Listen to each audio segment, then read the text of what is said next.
আসসালামু আলাইকুম। গতকালকে আমি আসলে বাংলাদেশের রাজনৈতিক অস্থিরতা, সে প্রধান উপদেষ্টা মহোদয়ের পদত্যাগ এবং আম সেনাবাহিনীর বাংলাদেশের রাজনীতিতে ভূমিকা নিয়ে কিছুটা আলোচনা করেছিলাম। আমরা পত্রপত্রিকা এবং টিভিতে দেখেছি গতকালকে প্রধান উপদেষ্টা মহোদয় রাজনৈতিক দলগুলোর সাথে আলোচনা করেছে। এর মধ্যে বাংলাদেশ জাতীয়তাবাদী দল, এনসিপি এবং জামায়াত ইসলামীর সাথে আলোচনা হয়েছে। আলোচনার পরিপ্রেক্ষিতে প্রধান উপদেষ্টা মহোদয় সিদ্ধান্ত নিয়েছেন তিনি পদত্যাগ করবেন না। সরকার সিদ্ধান্ত নিয়েছে জনগণকে সাথে নিয়ে রাজনৈতিক অবস্থার আ বিবে আ অবস্থার রাজনৈতিক পরিস্থিতিকে মোকাবেলা করবেন। সেটি অবশ্যই একটি অ্যা ভালো সংবাদ, আশার সংবাদ যে সরকার জনগণকে সাথে নিয়ে বিভিন্ন রাজনৈতিক পরিস্থিতি মোকাবেলা করবেন বলে যে প্রত্যয় দেখিয়েছেন, আমরা অবশ্যই আশাবাদী হয়েছি। কারণ এই সরকারের কিছু ব্যর্থ দিকের মধ্যে একটি ব্যর্থ দিক হচ্ছে জনগণের সাথে অনেক বেশি অ্যা একটি যে আলোচনার বিষয় আছে, জনগণকে যে কানেক্ট করার বিষয় থাকে, জনগণের সাথে যে সংযোগের বিষয়টি আছে, সেটি আমরা অনুপস্থিত দেখতে পেয়েছি। স্পেশালি আমি যদি বলি যে ২ টো বিষয়ে অ্যা খুব স্পষ্টভাবেই জনগণের সাথে আমাদের সংযোগ বা আলোচনা অনেক কম হয়েছে। এর মধ্যে একটি হচ্ছে অ্যা জুলাই আগস্টের আন্দোলনের যে ম্যান্ডেট ছিল, আ ফ্যাসিজম বা ফ্যাসিস্ট বা গণহত্যার সাথে যারা জড়িত ছিল তাদের বিচার কার্যক্রমকে জনগণের সাথে স্পষ্টভাবে তুলে ধরা। আমার মনে হয় জনগণ স্পষ্টভাবে জানে না জুলাই আগস্টের গণহত্যার যে বিচার কার্যক্রম সেটি কোন দিকে কোন অবস্থায় আছে। বিচার কার্যক্রম ১০ মাসেও কেন অনেক ভালো অগ্রগতি হওয়ার কথা ছিল যেখানে সেটি হলো না কেন? সে বিষয়ে জনগণ এখনো স্পষ্ট আছে। দ্বিতীয় একটি বিষয় হচ্ছে যেটি বাংলাদেশের নির্বাচন, সংসদ নির্বাচনের যে তারিখ ঘোষণা করার বিষয়টি সেটিও সরকার অনেকটা স্পষ্টভাবে জনগণের কাছে স্পষ্ট করছে না যে কখন নির্বাচন দিতে পারে। যদি নির্বাচনের বিষয়টি স্পষ্ট করা হতো এবং জুলাই আগস্টে গণহত্যার বিষয়টি স্পষ্ট করা হতো, তাহলে আমার মনে হয় জনগণ কিছুটা স্বস্তি পেত। দ্বিতীয় যে বিষয়টি আমি বলব সেটি হচ্ছে যে সরকার আইনশৃঙ্খলা পরিস্থিতির বিষয়ে। আইনশৃঙ্খলা পরিস্থিতি অবনতির দিকে যাচ্ছে এবং এটি আজকে না ৩ শতাধিক আ উম কোনো পত্রিকায় এসেছে ৩ শতাধিক বা ৪০০ এর কাছাকাছি আন্দোলন হয়েছে বিভিন্ন বিষয়ে।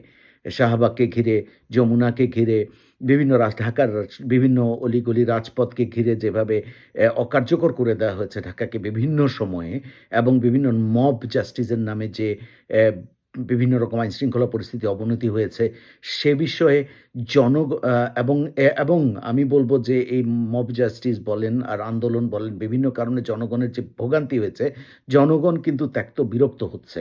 সরকার শক্ত হাতে আইনশৃঙ্খলা পরিস্থিতি দমনের ব্যাপারে পুরোপুরি ব্যর্থ হয়েছে বলেই জনগণ মনে করে। আমি কিন্তু আ এই বিষয়টিকে সরকারের দৃষ্টি আকর্ষণ করছি যে, যেগুলি টেকনিক্যালি ট্যাক্টফুলি দমন করা সম্ভব বা নিরসন করা সম্ভব সেটিকে টেকনিক্যালি নিরসন করুন। যেগুলি যৌক্তিক আন্দোলন আছে সেগুলিকে গ্রহণ করুন, সেগুলিকে আপনারা আ বাস্তবায়ন করে ফেলুন। যেগুলি যৌক্তিক নয়, অযৌক্তিক আন্দোলন, সেই আন্দোলনগুলিকে শক্ত হাতে দমন করুন। সেনাবাহিনীর হাতে ম্যাজিস্ট্রেসি পাওয়ার দেওয়া আছে। পুলিশ অনেক সক্রিয় কাজ করছে বলে উপদেষ্টা মহোদয় দাবি করেছেন। যদি পুলিশ সক্রিয়ভাবে কাজ করে মনোবল যদি ফিরে পায়, তাহলে পুলিশকে কাজে লাগান। আর্মি আছে ফিল্ডে। যদি জনগণকে কাজে লাগে, জনগণকেও কাজে লাগান। যদি জনগণ আপনাকে সহযোগিতা করতে যদি আপনারা চান, তাহলে জনগণও আপনাদের সহযোগিতা করতে রাজি আছে। কিন্তু এভাবে যদি চলতে থাকে, তাহলে দুর্ভোগ যদি চরমে পৌঁছে যায়, জনগণ কিন্তু আপনাকে বা এই সরকারকে আর ওইভাবে সহযোগিতা করবে বলে মনে হয় না। আম এ এ এ এখানে একটি বিষয় আছে। আজকে দেখলাম ঢাকায় পত্র-পত্রিকা এসছে যে সচিবালয়ে অনেক বড় আন্দোলন হচ্ছে। এনবিআর অচল করে দেওয়া হয়েছে। পাশাপাশি ঢাকার দক্ষিণ নগর ভবনে তালা ঝুলছে। সেখানে ইঞ্জিনিয়ার ইশরাক হোসেনের সমর্থকরা একত্রিত হয়েছেন। পাশাপাশি নগর ভবনেরও বেশ বড় অংশের একটা আ উম আ শ্রমিক কর্মচারীরাও একত্রিত হয়েছেন। ইশরাক হোসেনের অ্যা দে এম এম আজকে যে শপথ গ্রহণ আগামীকাল যে আদেশ দিয়েছে সরকার, আদালত যে আগামীকাল পর্যন্ত যে সময় বেঁধে দিয়েছিল তাকে শপথ গ্রহণ করানোর জন্য, সেটার সময় শেষ হয়ে যাচ্ছে। আমার মনে হয় সেক্ষেত্রে সরকারের দৃঢ় পদক্ষেপ নেওয়া উচিত। অ্যা যদি এটা যৌক্তিক হয় তাহলে সেটা মেনে নেন। আর যদি যৌক্তিক না হয় তাহলে কিভাবে এটা মোকাবেলা করা হবে সেটা জনগণের সাথে আলোচনা করুন। আপনারাও গতকালকে বলেছেন যে জনগণকে সাথে নিয়ে মোকাবেলা করবেন। তাহলে জনগণকে স্পষ্টভাবে সবকিছু জানান যে কেন আপনারা এর বিরোধিতা করছেন? কেন এটা হবে না?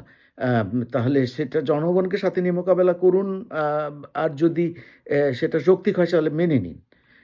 এভাবে যদি আপনারা বারবার প্রত্যেকটা বিষয়ে যদি মানে শক্ত হাতে দমন করতে না পারেন, দীর্ঘ সময় যদি জনদুর্ভোগ চলতে থাকে এবং আ একটা পর্যায়ে যেয়ে যদি আপনারা মেনেই নেন, তাহলে ১ম দিকে মেনে না নিয়ে জনদুর্ভোগ তৈরি করার কোনো মানে হয় না। একটি বিষয় আমি আলোচনায় আনতে চাই না। এখন আমি পরবর্তী এপিসোডে এটি নিয়ে আলোচনা করব, যদি সুযোগ হয় কখনো।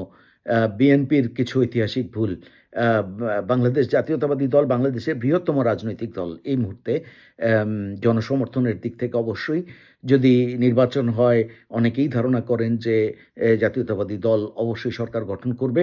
কিন্তু অ্যা তারা দীর্ঘ সময় ধরে যে ভুলটি করে আসছে, আ আমার মনে হয় তাদের পুনর্বিবেচনা করা উচিত। একটি বিষয় আমি শুধু বলতে চাই, সেটি হচ্ছে তারা ৩ জন উপদেষ্টার পদত্যাগ চেয়েছেন। একটি হচ্ছেন আসিফ মাহমুদ, দ্বিতীয়টি হচ্ছেন মাহফুজ আলম এবং তৃতীয়টি হচ্ছেন খলিলুর রহমান। আম আমি জুলাই আগস্টে গণ অভ্যুত্থানে নেতৃত্বদানকারী ছাত্র অ নেতৃবৃন্দের মধ্যে যারা বলিষ্ঠ ভূমিকা রেখেছেন, তার মধ্যে ২ জন হচ্ছেন আসিফ মাহমুদ এবং মাহফুজ আলম। তাদের যদি এনসিপির সাথে সম্পৃক্ততা থাকে, যদিও এনসিপি সেটি অস্বীকার করেছে।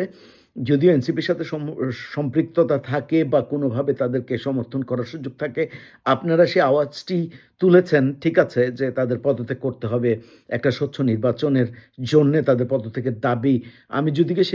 আমি যদি সেটিকে যৌক্তিক ধরে নেই, কিন্তু ৩য় যে পদত্যাগটি আপনারা চেয়েছেন খলিলুর রহমানের, সেটি কার পরামর্শে চেয়েছেন, কার সাথে আলোচনা করে চেয়েছেন আমি জানি না। তবে ধারণা করা হয়, রাজনৈতিক বিশ্লেষকরা ধারণা করে যে পার্শ্ববর্তী কোনো দেশের কোনো গোয়েন্দা সংস্থার পরামর্শে হয়তোবা আপনারা এটি করে থাকতে পারেন। যদি করে থাকেন সেটি অবশ্যই ঐতিহাসিক ভুল। আমি বলব